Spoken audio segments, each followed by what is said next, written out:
എൻ്റെ പേര് ഐശ്വര്യ. ഞാൻ പത്തനംതിട്ട ജില്ലയിലെ റാന്നിയിൽ നിന്ന് വരുന്നു. എനിക്ക് മാതാവിനോടുള്ളൊരു ഇഷ്ടം അല്ലെങ്കിൽ മാതാവിനോടൊരു വിശ്വാസം തുടങ്ങിയത് എൻ്റെ അമ്മ മൂലമാണ്. കാരണം എൻ്റെ അമ്മ പഠിച്ചത് ഈ പള്ളി വക സ്കൂൾ നടത്തുന്നിടത്താണ്. അപ്പം അവിടെ ഈ പ്രാർത്ഥനയും കാര്യങ്ങളും മറ്റും ഉണ്ടായിരുന്നു. അപ്പം അമ്മ അതിലൂടെ അവിടെ വെച്ച് പ്രാർത്ഥിക്കുകയും എടുക്കുകയും ചെയ്തതുപോലെ അമ്മയ്ക്കൊരു വിശ്വാസം മാതാവിനോടുണ്ടായിരുന്നു. അപ്പം അത് ചെറുപ്പം തൊട്ടേ ഞങ്ങൾക്കും അമ്മ പകർന്നു തന്നിട്ടുണ്ടായിരുന്നു. അതുകൊണ്ട് തന്നെ ഇപ്പം ഞാനൊരു ഹിന്ദു ആണെങ്കിൽ പോലും വീട്ടിൽ വിളക്ക് കത്തിച്ച് പ്രാർത്ഥിക്കുമെങ്കിലും അപ്പുറത്ത് ഞങ്ങൾ മെഴുകുതിരി കത്തിച്ച് മാതാവിനോട് പ്രാർത്ഥിക്കുകയും ചെയ്യും. അപ്പം എന്തുകൊണ്ടും എല്ലാ കാര്യത്തിലും ഞാൻ ഏറ്റവും കൂടുതൽ എനിക്കൊരു പ്രശ്നം വരുമ്പോൾ ഞാൻ ആദ്യം പറയുന്നത് എൻ്റെ അമ്മേ, എൻ്റെ മാതാവേ, നീ എന്നെ കാത്തുകൊള്ളണേന്ന്. എന്നിട്ട് ഞാൻ എൻ്റെ ഏതൊരു കാര്യം തുടങ്ങുകയുള്ളായിരുന്നു. അങ്ങനെ ഇരിക്കെ ഞങ്ങളുടെ കുടുംബ വസ്തു കേസിൽ കിടക്കുമായിരുന്നു. ഒരു 41 വർഷത്തിൽ കൂടുതലായിട്ട് അത് കേസിൽ കിടക്കുന്ന വസ്തുവായിരുന്നു. എതിർകക്ഷികൾ അവിടെ തടി ഉണ്ടായിരുന്നുകൊണ്ടും അവരവരുടെ വസ്തുവാണെന്നും പറഞ്ഞ് ഇതിന് പിടിക്കുന്നത് കൊണ്ട് ഞങ്ങൾക്ക് അവിടെ ഒരു വീട് വെച്ച് താമസിക്കാൻ പറ്റുന്നില്ലായിരുന്നു. അവിടെ ഞങ്ങളുടെ വല്യമ്മ, അച്ഛൻ്റെ അമ്മയായിരുന്നു ആ കുടുംബ വീട്ടിൽ താമസിച്ചുകൊണ്ടിരുന്നത്. അത് തന്നെയല്ല, അവിടെ ഒരു ഷെഡ് മാത്രമായിരുന്നു ഉണ്ടായിരുന്നത്. തടികളെന്ന് പറഞ്ഞാൽ തേക്കിൻ്റെ 3-4 വലിയ മരങ്ങൾ, അതുപോലെ ഇഷ്ടം പോലെ മരങ്ങളുണ്ട് അവിടെ. അതുകൊണ്ട് തന്നെ ആ ഷെഡിൽ ഒരു മഴ പെയ്യുന്ന സമയത്ത് സത്യം പറഞ്ഞാൽ ഒന്നും മനസ്സമാധാനത്തോടെ ഇരിക്കാൻ പറ്റത്തില്ല. കാറ്റ് വീശുമ്പോൾ ചാടി മുറ്റത്തിറങ്ങിയായിരുന്നു ഞങ്ങൾ നിന്നുകൊണ്ടിരുന്നത്. അങ്ങനെ ഇരിക്കെ ഞാനിവിടെ വന്ന് ഉടമ്പടി എടുത്തു. 26 തീയതി ഡിസംബറിൽ 2023 ഞാനിവിടെ വന്ന് ഉടമ്പടി എടുക്കുന്നത്. ഉടമ്പടി എടുത്തതിൻ്റെ ആദ്യ നിയോഗം എന്ന് പറയുന്നത് ഞങ്ങളുടെ കേസൊക്കെ ഒന്ന് മാറി ഞങ്ങൾക്കൊരു വീട് വെച്ച് സ്വന്തമായിട്ട് അവിടുന്ന് വീട് വെച്ച് അവിടെ താമസിക്കണമെന്നായിരുന്നു ഞങ്ങളുടെ ആഗ്രഹം. അതുപോലെ ഞാൻ ഇവിടെ വന്നു, ഉടമ്പടി എടുത്തു, എൻ്റെ ആദ്യ നിയോഗമായിട്ട് വെച്ചു, പ്രാർത്ഥിച്ച് ഒരു മാസത്തെ കാലയളവിനുള്ളിൽ തന്നെ അതിന് ഓരോരോ മാറ്റങ്ങൾ ഉണ്ടാകാൻ തുടങ്ങി. ഞാൻ ഉടമ്പടി എടുത്തു കഴിഞ്ഞ് ഒരാഴ്ചയ്ക്കുള്ളിൽ എൻ്റെ അമ്മ ഇതുപോലെ സ്വപ്നം കണ്ടു. അമ്മയോട് ഇതുപോലെ മാതാവാണെന്ന് പറഞ്ഞു. കാരണം എൻ്റെ അമ്മയ്ക്ക് ഒരുപാട് അനുഭവങ്ങൾ മാതാവിനെ കൊണ്ട് കിട്ടിയിട്ടുള്ളത് കൊണ്ട് എൻ്റെ അമ്മയ്ക്ക് സ്വപ്നത്തിൽ കാണിച്ചു കൊടുത്തു. അതായത് ഒരു സ്ത്രീ മുഖാന്തരം നിങ്ങളുടെ പ്രശ്നം മാറും, അതിന് ഈ പ്രശ്നങ്ങൾക്കൊക്കെ അതിനൊരു പ്രശ്നങ്ങൾക്കൊക്കെ അവർ കാരണം ഒരു അറുതി വരുത്തി തരുമെന്ന് പറഞ്ഞു. അതേപോലെ തന്നെ ഞങ്ങളുടെ അടുത്തുള്ളൊരു ചേച്ചി, ആ ചേച്ചിക്ക് അത്യാവശ്യം ഇങ്ങനെ കുറച്ച് പിടിപാടും കാര്യങ്ങളൊക്കെ ഉണ്ടായിരുന്നതാണ്. അതുകൊണ്ട് തന്നെ ആ ചേച്ചി വഴി ഇതുപോലെ പഞ്ചായത്തിലും അങ്ങനെയൊക്കെ പോയി ഇടപെട്ട് അതിലൊരു തീരുമാനം ഉണ്ടാക്കി തന്നു. സത്യം പറഞ്ഞാൽ ഇത്രയും വർഷമായിട്ട് മുട്ടാത്ത ഒരു വാതിലില്ല, കയറി ഇറങ്ങാത്ത ഒരു സർക്കാർ സ്ഥാപനങ്ങളും കൂടിയില്ല. കരഞ്ഞു വിളിച്ച് ഞങ്ങൾ ഇറങ്ങിയിട്ടുണ്ട്. കാരണം അത്രയും വർഷങ്ങളുടെ ആ ഒരു ഇതിൽ ഞങ്ങൾ ഒരുപാട് കയറി ഇറങ്ങി നടന്നതായിരുന്നു. പക്ഷേ ഇവിടെ വന്ന് ഉടമ്പടി എടുത്ത് കഴിഞ്ഞ ശേഷം എൻ്റെ അമ്മ എൻ്റെ അമ്മയുടെ സ്വപ്നത്തിൽ ആ ഒരു സ്ത്രീ എന്ന് പറയുന്നൊരു വ്യക്തി അത് പറഞ്ഞു. ആ ചേച്ചിയുടെ പേരുൾപ്പെടെ പറഞ്ഞു, ആശ എന്നൊരു വ്യക്തി, ആ ഒരു വാക്ക് പേരുൾപ്പെടെയാണ് ഞങ്ങളുടെ അമ്മയ്ക്ക് പറഞ്ഞു കൊടുത്തത്. അതുപോലെ തന്നെ പെട്ടെന്ന് മാതാവ് ഇടപെട്ട് ഓരോന്നായിട്ട് മാറ്റി തന്നു, തടസ്സങ്ങൾ നീക്കി. അത്രയും നാളും പറഞ്ഞ് പോയി ചെന്ന് കണ്ടവരൊക്കെ പറഞ്ഞ ഓരോ മുട്ടാനായങ്ങളൊക്കെ മാറ്റി അവിടെ അവിടെ പെട്ടെന്ന് ആ തടസ്സങ്ങളൊക്കെ നീക്കി മാതാവ് ഒരു വീട് വെക്കാൻ കനിഞ്ഞു. ഇപ്പം ഈ ആഴ്ച വരുമ്പോൾ തന്നെ അവിടെ കയറി താമസിക്കാൻ പോവാണ് ഞങ്ങൾ. അത് മാതാവിൻ്റെ വലിയൊരു അനുഗ്രഹമായിട്ട് കാണുന്നു. പിന്നെ ഞാൻ എൻ്റെ ഒരു രണ്ടാമത്തെ നിയോഗം വെച്ചത്, ഞാൻ നേഴ്സിംഗ് പഠിക്കുന്ന ഒരു കുട്ടിയാണ്. എനിക്ക് ഫസ്റ്റ് ഇയർ ചെന്നപ്പോൾ സത്യം പറഞ്ഞാൽ ഞാൻ മലയാളം മീഡിയം പഠിച്ചിട്ട് പോയതാണ്. എനിക്കപ്പോൾ ഇംഗ്ലീഷ് ശരിക്കൊന്നും എനിക്ക് പറയാൻ പറ്റത്തില്ല, എനിക്കൊരു പേടിയുണ്ടായിരുന്നു. എങ്കിലും പറ്റും, എന്നെക്കൊണ്ട് പഠിച്ചെടുക്കാൻ പറ്റും എന്നുള്ള വിശ്വാസം ഞാൻ പോയതാണ്. പക്ഷേ ഞാൻ BSc നേഴ്സിംഗ് ആണ്. അപ്പോൾ ഞാൻ ചെന്ന സമയത്ത് ഫസ്റ്റ് ഇയറിൽ എക്സാം നടക്കുക. എനിക്ക് പഠിച്ചിട്ടൊന്നും ശരിക്കും മനസ്സിലാവുന്ന കൂടിയില്ല.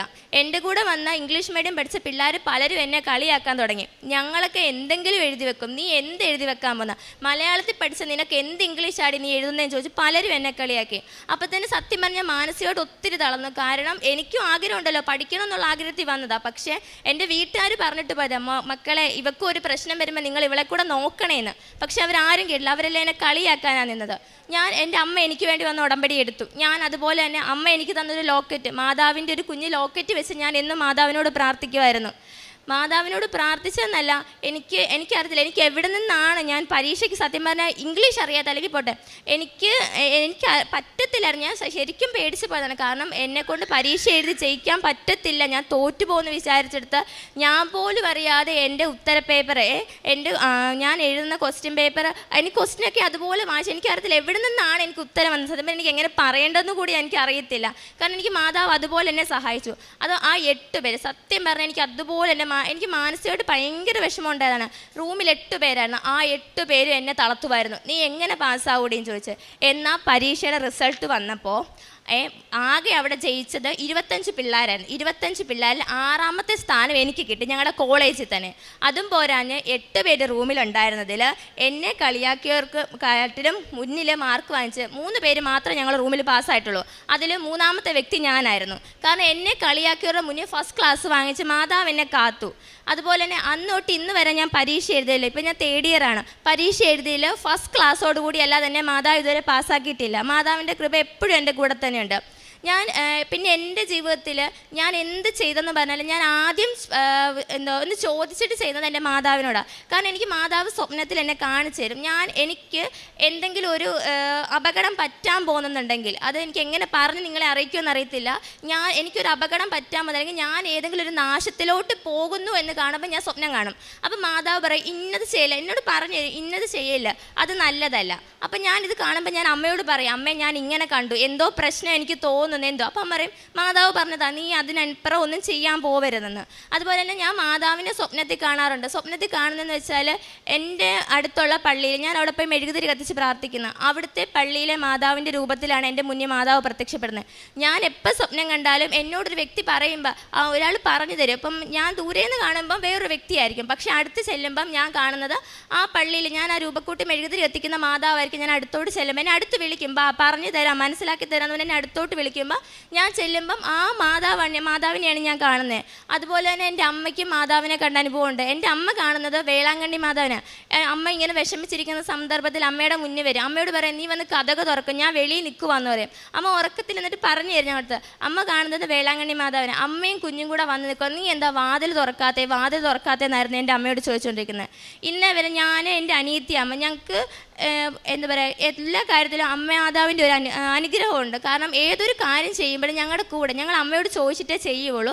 പക്ഷെ അതിനനുസരിച്ച് അമ്മ ഞങ്ങൾക്ക് വഴികാട്ടിയായിട്ട് ഓരോരോ ഞങ്ങളുടെ കാര്യങ്ങൾ പറഞ്ഞു തരുമായിരുന്നു. പിന്നെ അതുപോലെ എൻ്റെ അമ്മയ്ക്കൊരു ജോലി, കാരണം എന്നെ നേഴ്സിംഗ് പഠിപ്പിക്കാൻ വിട്ടു, അനിയത്തി എൻജിനീയറിങ്ങിന് വിട്ടു. പൈസയില്ല. അച്ഛൻ കുറച്ച് കുടിക്കുകയൊക്കെ ചെയ്യും, പക്ഷേ എന്നെന്ന് പറഞ്ഞാൽ അച്ഛൻ്റെ ചിലവിൽ തന്നെ എല്ലാം നടന്നു പോകത്തില്ല. കാരണം ഞങ്ങളുടെ രണ്ടുപേരുടെയും പഠിത്ത ചിലവ് തന്നെ ഒത്തിരിയാവും. അപ്പം ഞങ്ങളുടെ അമ്മ ലോണും കാര്യങ്ങളൊക്കെ എടുത്തിട്ടുണ്ട്.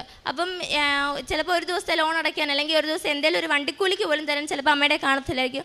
അമ്മ ആരോടെങ്കിലുമൊക്കെ ചോദിച്ചു പോകും, ഇന്ന പോലെ പിള്ളേർക്ക് കൊടുക്കാൻ. അപ്പം തന്നെ ചോദിക്കുന്നെന്താ, പിച്ച തെണ്ടാൻ ഇറങ്ങിയല്ലോ നീ രാവിലെ എന്നായിരുന്നു എൻ്റെ അമ്മയോട് ചോദിച്ചുകൊണ്ടിരുന്നത്.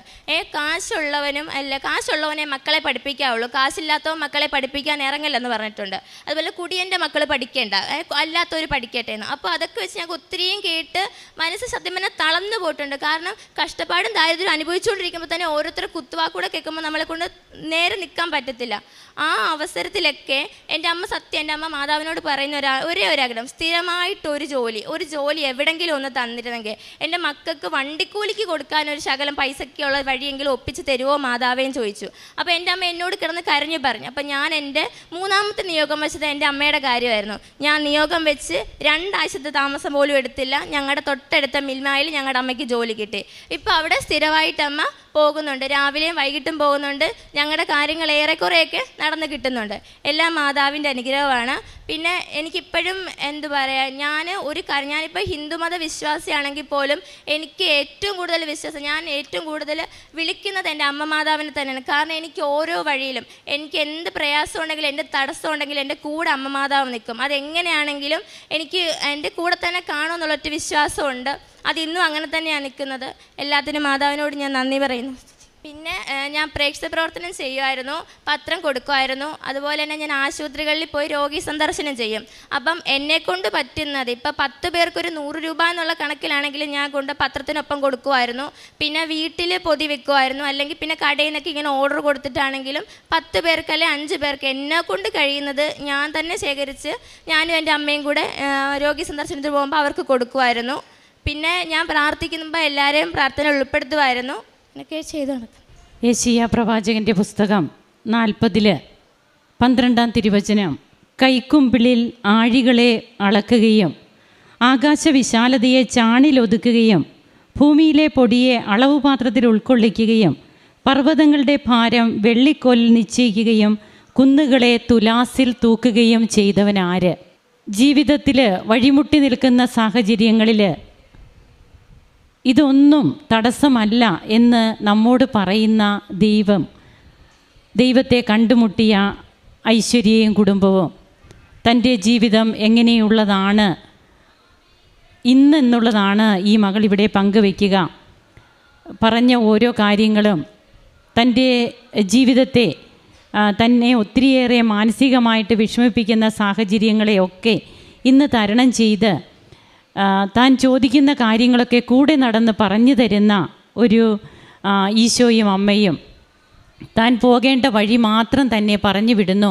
അതുകൊണ്ടാണ് 32:8 സങ്കീർത്തനത്തിൽ പറയുന്നുണ്ട്, ഞാൻ നിന്നെ ഉപദേശിക്കാം, നീ നടക്കേണ്ട വഴി കാണിച്ചു തരാം, ഞാൻ നിൻ്റെ മേൽ ദൃഷ്ടി ഉറപ്പിച്ച് നിന്നെ ഉപദേശിക്കാം. ഈ മകൾ വളരെ ബോധ്യത്തോടും അതുപോലെ ആത്മവിശ്വാസത്തോടും കൂടിയാണ് പറയുക, എൻ്റെ കൂടെയുണ്ട്, ഞാൻ ആദ്യം വിളിക്കുന്നത് എൻ്റെ അമ്മയെ മാതാവേ കാത്തുകൊള്ളണമേ എന്നാണ്.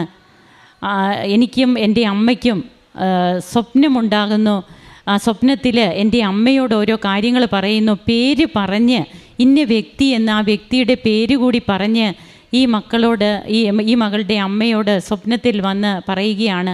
ഇത് ഉടമ്പടിയുടെ മാത്രം പ്രത്യേകതയാണ്. ഒരു നൊവേന പ്രാർത്ഥനയ്ക്കും ഇത് ഇന്ന് വരെ ഉണ്ടായിട്ടില്ല. എന്നാൽ ഉടമ്പടി എടുക്കുമ്പോൾ ദൈവ സാന്നിധ്യം, അത് പറഞ്ഞ വാഗ്ദാനം ഇന്നും നടന്നുകൊണ്ടിരിക്കുന്നു. ഇന്നും പരിശുദ്ധ അമ്മ കൂടെ സാന്നിധ്യമായിട്ട് വരുന്നു. ഈശോ കടന്നു വരുന്നു.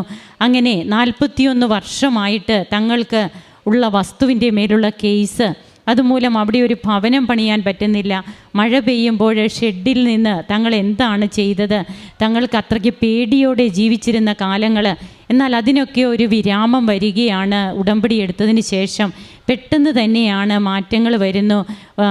മുട്ടാത്ത വാതിലുകളില്ല, കയറി ഇറങ്ങാത്ത സർക്കാർ ഓഫീസുകളില്ല. പക്ഷേ ഒരു പേപ്പർ വർക്ക് മുമ്പോട്ട് പോയില്ല. എന്നാൽ കേസ് മാത്രം മുമ്പോട്ട് പോയി. പക്ഷേ അമ്മയുടെ അടുത്ത് വരുമ്പോൾ അമ്മയാണ് പിന്നെ കേസ് ഏറ്റെടുക്കുക. അമ്മയാണ് പിന്നെ വക്കീൽ, ജഡ്ജി, അതുപോലെ അഡ്വക്കേറ്റ് എല്ലാമായിട്ട് അമ്മ കൂടെ നടക്കുന്നു. അമ്മ പേപ്പർ വർക്കുകൾ അമ്മയാണ് പിന്നെ കൈകാര്യം ചെയ്യുക. അങ്ങനെ തങ്ങൾക്ക് ഇന്ന് സ്വന്തമായിട്ടൊരു ഭവനം അവിടെ പണിയാൻ സാധിച്ചു. 2 ആഴ്ചയ്ക്കുള്ളിൽ തങ്ങൾ അവിടെ താമസമാക്കും. ആ ഒരു സന്തോഷം പങ്കുവയ്ക്കാൻ അമ്മയുടെ അടുത്ത് വന്ന് അമ്മയെയും കൂടി വിളിച്ച് തങ്ങളുടെ വീടിൻ്റെ കർമ്മങ്ങളെല്ലാം ചെയ്യുവാനായിട്ടാണ് ഐശ്വര്യ ഇന്നിവിടെ വന്നിരിക്കുക. അങ്ങനെ ഈ മകളുടെ BSc പഠനം, അതിനൊക്കെ എത്രമാത്രം ബുദ്ധിമുട്ടുകളായിരുന്നു. എന്നാൽ മാതാപിതാക്കൾ ഒത്തിരിയേറെ പൈസ മുടക്കി മക്കളോട് പഠിക്കാൻ പറഞ്ഞാൽ മക്കൾ പഠിക്കാത്ത സാഹചര്യത്തിൽ ഉണ്ട്. ആ സാഹചര്യത്തിലാണ് തനിക്ക് പോകാനായിട്ട് യാതൊരു മാർഗവുമില്ല. താൻ മലയാളം മീഡിയം പഠിച്ച കുട്ടി, തനിക്ക് ആരും പറഞ്ഞു തരാനില്ല, ഇംഗ്ലീഷ് തനിക്ക് അറിയില്ല. എന്നാൽ പരിശുദ്ധ അമ്മ ട്യൂട്ടർ ആകുമ്പോൾ അമ്മയാണ് അവിടെ ഈ മകളുടെ ട്യൂട്ടർ. അമ്മയാണ് എല്ലാം പറഞ്ഞു കൊടുക്കുക. അപ്പോൾ തനിക്ക് ഒന്നിനും ഒരു ബുദ്ധിമുട്ടും വന്നില്ല. ഇതൊന്നും മറ്റൊരാൾ പറയുന്ന കാര്യം സിസ്റ്റർ എടുത്ത് പറഞ്ഞതല്ല. നാമൊക്കെ നമ്മുടെ കണ്ണുകൊണ്ട് കണ്ട്, ചെവി കൊണ്ട് കേട്ട്, കരങ്ങൾ കൊണ്ട് സ്പർശിച്ചെന്ന് പറഞ്ഞതുപോലെ തിരുവചനം അരുളി ചെയ്യുന്നുണ്ട്. അതുപോലെ ഇന്ന് ഐശ്വര്യ ഇവിടെ വന്നതെന്ന് പറയുന്ന കാര്യങ്ങളാണ്. അങ്ങനെ തൻ്റെ ജീവിതത്തിൽ തനിക്ക് എങ്ങനെയാണ് BSc തൻ്റെ ഫസ്റ്റും സെക്കൻഡ് ഇയർ 2 വർഷമല്ലേ, ഫസ്റ്റും സെക്കൻഡും ഇയറിൽ തനിക്ക് എങ്ങനെ ഫസ്റ്റ് ക്ലാസ് മേടിച്ച് തന്നെ കളിയാക്കിയവരുടെ മുൻപിൽ തന്നെ എങ്ങനെ പരിശുദ്ധ അമ്മ ഉയർത്തി നിർത്തുന്നു. ഈശോ എങ്ങനെയാണ് തനിക്ക് കൂടെയുള്ള ഒരു കൂട്ടുകാരനെ പോലെ ആകുന്നത്. അങ്ങനെ ഇന്ന് അമ്മയും ഈശോയും തങ്ങളുടെ കുടുംബത്തിന് തന്ന കൃപകൾ, തനിക്ക് തന്ന കൃപകൾ, തൻ്റെ അമ്മയ്ക്ക് ലഭിച്ച ജോലി, ഒരു വരുമാന മാർഗം അമ്മയ്ക്ക് വേണ്ടി നിയോഗം വെച്ചു. അതും എത്രയും പെട്ടെന്ന് പറഞ്ഞതുപോലെ പരിശുദ്ധ അമ്മ നടത്തിക്കൊടുത്തു. അമ്മ വന്ന് തങ്ങളുടെ വീട്ടിൽ വന്ന് നിന്നിട്ട് വാതിൽ തുറക്കാനാണ് പറയുക. അതായത് ഞാൻ വാതിലിൽ മുട്ടുന്നു, ആരെങ്കിലും എൻ്റെ സ്വരം കേട്ട് വാതിൽ തുറന്നു തന്നാൽ ഞാൻ അവൻ്റെ ഉള്ളിൽ വരും, ഞാൻ അവനോടൊത്ത് ജീവിക്കും, എൻ്റെ പിതാവും ഞാനും അവനോടൊത്ത് ആയിരിക്കുമെന്ന് തിരുവചനത്തിൽ അരുളി ചെയ്യുന്നുണ്ട്. ഇതൊക്കെ തന്നെ ഇന്ന് ഉടമ്പടിയെടുത്ത മക്കളുടെ ജീവിതത്തിൽ നടക്കുകയാണ്. അങ്ങനെ തനിക്കും തൻ്റെ കുടുംബത്തിനും എല്ലാം നൽകുന്നത് ഈശോയും അമ്മയുമാണെന്ന് ലോകത്തോട് മൊത്തം പ്രഘോഷിക്കുന്ന, തങ്ങളുടെ തുച്ഛമായ വരുമാനത്തിൽ നിന്ന് എങ്ങനെ കാരുണ്യ പ്രവർത്തനങ്ങളെ, പ്രേക്ഷിത പ്രവർത്തനം ചെയ്യുന്നു. എല്ലാം ഉണ്ടായിട്ട് നമ്മൾ ഒരിക്കലും ഒന്നും ചെയ്യില്ല. എന്നാൽ വിധവയുടെ ചില്ലിക്കാശിനെ പ്രശംസിക്കുന്ന ഈശോ ഇന്ന് ഈ മകളുടെ അനുഭവ സാക്ഷ്യം പങ്കുവയ്ക്കുമ്പോൾ സ്വർഗം സന്തോഷിക്കുന്നുണ്ട്. നമുക്കും കരങ്ങളടിച്ച് ഈശോയ്ക്കും അമ്മയ്ക്കും നന്ദി പറയാം. യേശുവേ നന്ദി, യേശുവേ സ്തുതി, യേശുവേ ആരാധന. അത്യപൂർവ ദൈവാനുഭവങ്ങൾ ഇനി നിങ്ങൾക്കും സ്വന്തം. ഈ യൂട്യൂബ് ചാനൽ ഇതുവരെ സബ്സ്ക്രൈബ് ചെയ്തിട്ടില്ലെങ്കിൽ ഇപ്പോൾ തന്നെ സബ്സ്ക്രൈബ് ചെയ്യുക. ഈ